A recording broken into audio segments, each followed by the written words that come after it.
Russo runs a break. Caldwell Pope goes to the wing here. James! Oh! Trying to play at the defensive end. Got blown by back. Oh, yes! Hook jam! Harden, step back. Puts up the three. Got hit. Shot's good! And one! Back this time near set. Oh, Russell Westbrook!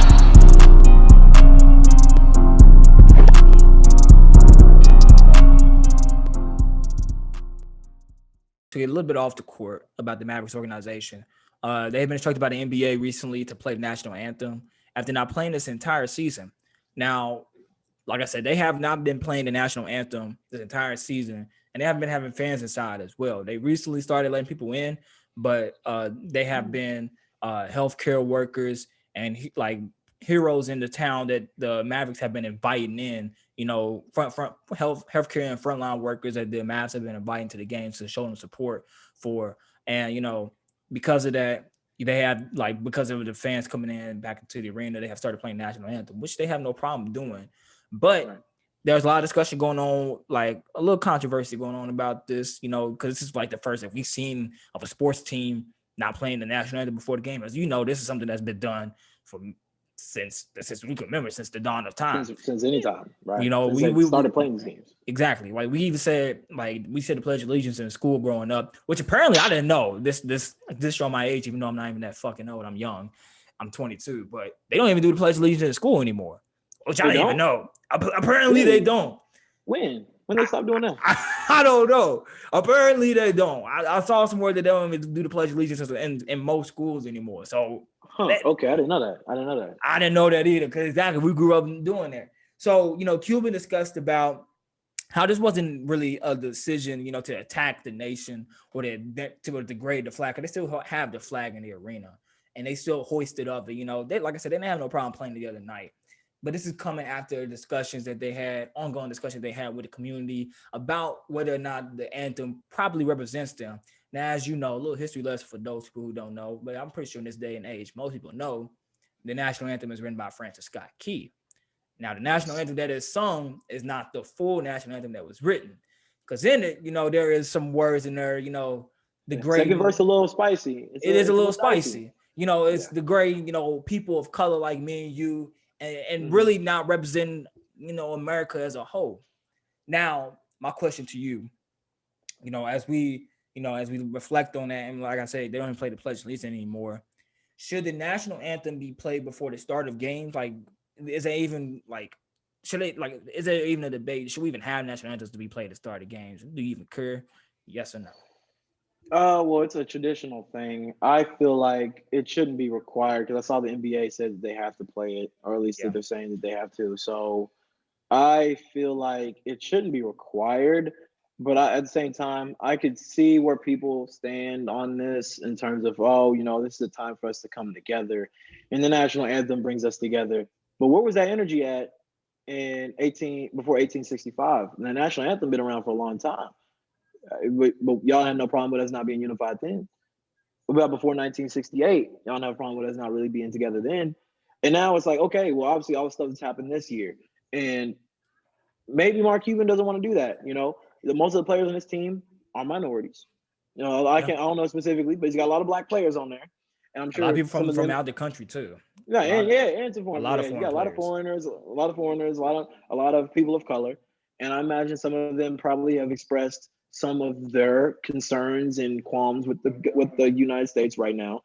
And from that perspective, if him and his team and his staff say they don't want to do the national anthem, I don't think they should have to. And I don't like this idea of it just being this traditional thing, because everything is tradition until it's not. It was tradition to have black people be slaves. It was tradition for black people and white people not to eat in the same places.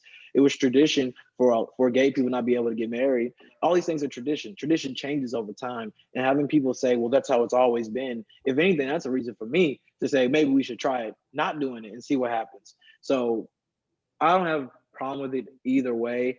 My thing is, if you're gonna do it, people need to be able to kneel though. Like, if you're gonna do that, you can't make them stand up too, because now at that point you're just infringing on people's freedom of expression.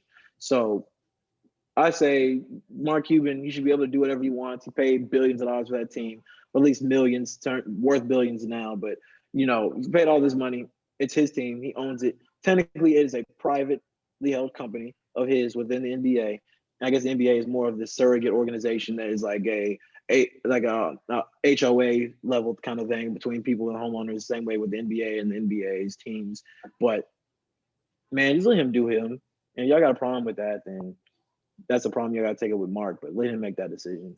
Now, I think you made a great point. It was something I was going to bring up about just breaking tradition. I feel like that's what a lot of people kind of had a qualm with this, and that was their issue. Because as we see with a lot of things going on, as things are starting to change in the country, people not being as accepting of new rules and regulations that's coming in, that's actually that's being inclusive of everyone. We've seen, how people are reacting. There are people out there like the Capitol rioters on January 6th who are against, this kind of unification, and just racist, sexist, all those type of people that like want to keep traditions. And in this day and age where people are becoming, I ain't gonna, you hear people say people are becoming more dumb these days, because if I say more people, especially the younger generation, are becoming more aware and more smart on just how some traditions, just how some of these traditions that us as Americans have held in this country for so long don't need to be traditions that we need to keep going forward. Because this might have been the way we've done things in the past, but look at how some of these traditions have affected the people of this great nation. Like I said, with the national anthem, it really, like I said, if you really sung the whole entire song and look at the person that wrote it and what their intentions was behind it, we know that song wasn't written for Black people like us. Like, come on, we know it wasn't meant for minorities. We know what the intentions were. It's for white people. And, as a nation, as we're trying to be better and trying to become more inclusive, and, as organizations across the nation are trying to express this diversity, I think there are times where we should break these traditions that are held and that's American. But is it really American though? Like, is it really American to keep some of these traditions when America was founded because these people that founded this country when it changed? So how much of it is American if you want to stand fast in these old, tiring, harmful traditions, if you're not willing to change, which is the true American way, and to express and to be inclusive? Because that's what the Puritans came over to America for. We already had Native Americans here, but the Puritans came over from Europe. They came here for religious freedom, and they came here for change. So it's kind of asinine now to see that the people in this nation now want to stand fast in some of these traditions that's been held and not want to change. So, like you, I don't see no problem with it. Me actually being a member of the U.S. Armed Forces, serving in the National Guard, I have no problem with it. Because, like I said, there's no degradation of the flag, there's no degradation of the country whatsoever. We still respect the country. There's still respect for the soldiers. But, some people, I saw Cal Corver talk about it on the arena about how what standing for the flag during the national anthem meant to him. He had a person in his family who is a veteran. He shed tears, crying one time, standing for the national anthem. And it means different things to different people. But I think there could be a conversation going forward about how we can come up with a better solution to include everyone in the national anthem, or come up with maybe a new national anthem, something that, that can make everyone feel like they are American, make people of this nation, feel like one, make people feel safe. I think it's going to be maybe an ongoing discussion going towards in the future, maybe about what can be done to, change this if that ever comes up.